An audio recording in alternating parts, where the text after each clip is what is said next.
एक धर्मपुर नाम का गांव था। वहाँ एक दुखीराम नाम का किसान रहता था।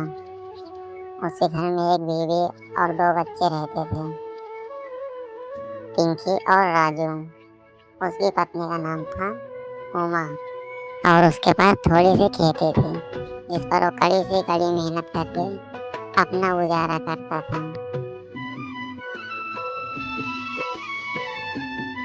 वो बहुत मेहनत करने के बाद अनेक अनेक से अनाज उगाता था, कभी गन्ने, कभी आलू, तो कभी गेहूँ।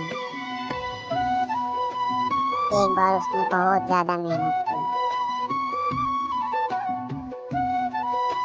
इतनी ज्यादा मेहनत करने के बाद उसने बहुत अच्छी गन्ने की खेती की, जिसको देखकर वो बहुत खुश हुआ और अपने घर में जाकर अपनी पत्नी से बोला, अरे उमा, इस बार अपने गन्ने की खेती बहुत अच्छी हुई है, जिसको बेचकर मैं अपने दोनों बच्चों को पढ़ा लिखा सकता हूँ। ये तो बहुत खुशी की बात है। अब हमारे बच्चे भी दूसरों के बच्चों की तरह स्कूल जाएंगे। हाँ हाँ उमा, क्यों नहीं, अब हमारे बच्चे भी पढ़ेंगे। भगवान ने चाहा तो इस बार की तरह हमेशा अपनी खेती बहुत अच्छी होगी, और इस तरह धीरे धीरे करके अपनी खेती जब अच्छी होती जाएगी, अपने बच्चों को हम पढ़ाएंगे। पढ़ाने के बाद हम अपने बच्चों को और भी बड़े बड़े स्कूल में पढ़ाएंगे। देखिए अपने बच्चे कितने मगन है दोनों। हाँ, अब अपनी फसल जब इतनी अच्छी हो ही गई है तो उसको काट लो और काट के जल्दी से उसको बेच दो, वरना हमेशा की तरह वो भालू जैसे अपनी फसल में कहीं बर्बाद न करते। अरे नहीं नहीं नहीं उमा,